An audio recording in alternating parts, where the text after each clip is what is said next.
கதை ஒன்று சொல்கிறேன். இப்படிதான் ஒருத்தன் ஒரு சாமியாரை போய் பார்த்து, சாமி, எனக்கு ஏகப்பட்ட பிரச்சனை இருக்கு, வீட்டில் பொண்டாட்டி பிரச்சனை, புள்ளைங்க பிரச்சனை, 1000 பிரச்சனை இருக்கு சாமி. எல்லா பிரச்சனையும் என்ன நோக்கி மட்டுமே இருக்கு.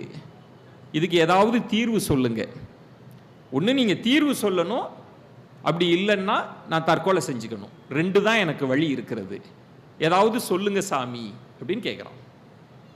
சாமியார் சொல்றார், நீ போயிட்டு நாளைக்கு வா, உனக்கு ஒரு தீர்வு இருக்கு அப்படின்னு சொல்லி அனுப்புறார். நாளைக்கு வரான் அவன்.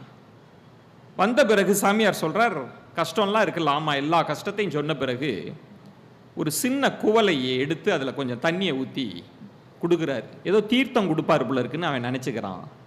அதில் ஒரு பிடி உப்பை அள்ளி அப்படி போட்டுட்டு குடி அப்படிங்கிறார். என்ன சாமி? இல்லை குடி. அவன் குடிச்சிட்டு தண்ணியை துப்பிட்டு, சாமி ரொம்ப உப்பு கரிக்குது சாமி, ஒரு பிடி உப்பை அள்ளி போட்டு குடிக்க சொன்னா எப்படி குடிக்க முடியும்? அப்படியா, சரி அப்படின்னா என் கூட வா. நேராக குளத்துக்கு கூட்டிட்டு போறார். இந்த குளத்தில் அதே ஒரு பிடி உப்பு அள்ளி குளத்துல கொட்டிட்டு, இப்ப இதை குடி. குடிக்கிறான். உப்பு கரிக்கலையா? இல்ல சாமி, அதே ஒரு பிடி அளவு உப்பு தானே கொட்டுனேன். என்ன சாமி பேசுறீங்க?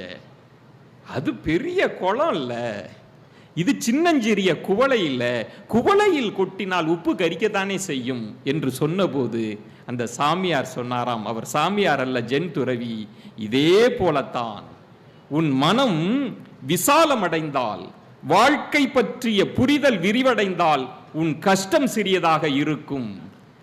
உன் வாழ்க்கை பற்றிய புரிதல் சின்னதா இருந்ததுன்னா கஷ்டம் பெரிதாக இருக்கும் அப்படின்னாராம்.